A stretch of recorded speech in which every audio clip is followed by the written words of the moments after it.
खबर सूबे के जनपद कासगंज से है, जहां एटा लोकसभा क्षेत्र से 2 बार के पूर्व सांसद बीजेपी को ज्वाइन कर नई सनसनी फैला दी है।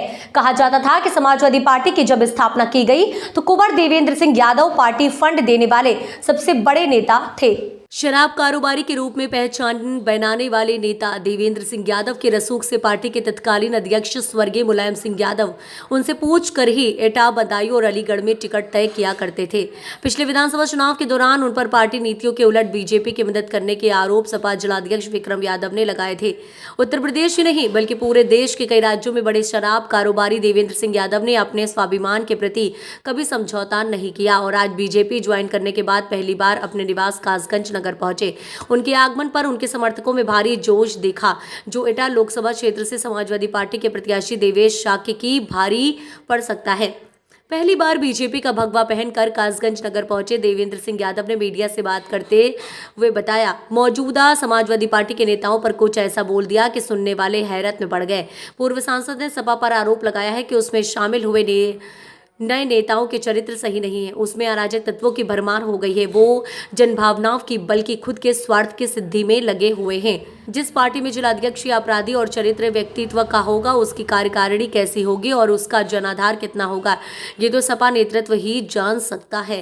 बीजेपी ज्वाइन करना मेरी मजबूरी नहीं बल्कि स्वेच्छा है। पीएम मोदी और सीएम योगी के नेतृत्व में देश और प्रदेश सुरक्षित है, हर दिशा में विकास की गति बढ़ी है। ऐसे में तीसरी बार मोदी जी को पीएम बनाने के लिए उनके नीतियों और रीतियों से प्रभावित होकर भाजपा में आया हूँ। आज पहले जो सभा थी आदरणीय नेताजी के टाइम की, वो अब सभा नहीं रही है। आज सभा में अवांछनीय तत्वों का प्रवेश हो गया है।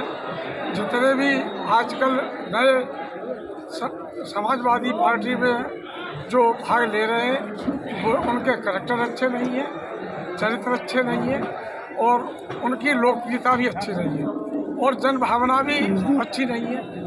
इसलिए उन सब बातों को देखते हुए मैंने समाजवादी पार्टी को छोड़ा है और आदरणीय प्रधानमंत्री मोदी जी और योगी जी के नेतृत्व में काम करने का संकल्प लिया है और मैं जीवन उनके आदर्शों को प्रभावित होकर उनके साथ काम करूँगा और जनता के साथ।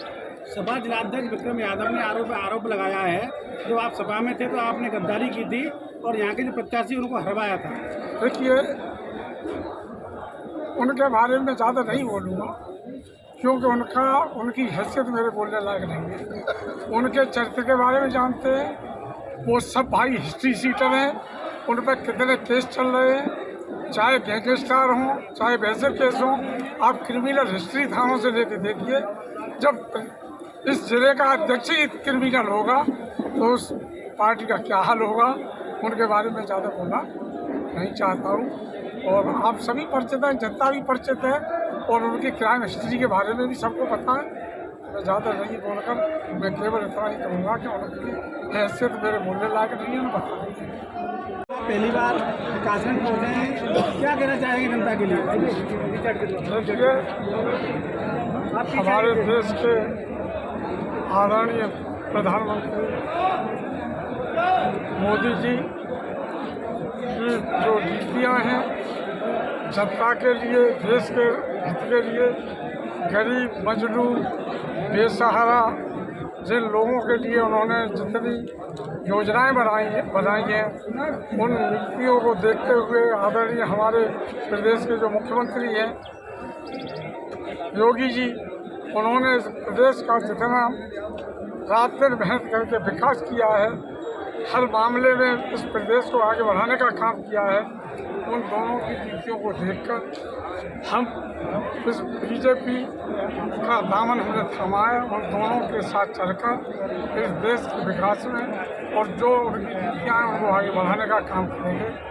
और जनता से भी हमारी यही विनती और निवेदन है कि जो जिनके लिए वो रात दिन मेहनत कर रहे हैं, परिश्रम कर रहे हैं और जो नीतियाँ बना रहे हैं उनके भले के लिए, उनके साथ देकर उनके हाथों को मजबूत करने के लिए अब तीसरी बार इस सरकार को भारी बहुमत से बनाएं, जिससे देश का विकास हो सके, प्रदेश का विकास हो सके और देश आगे तरक्की की ओर बढ़ सके। सांसद जी, लगातार आप समाजवादी पार्टी का दावा नेता माने गए,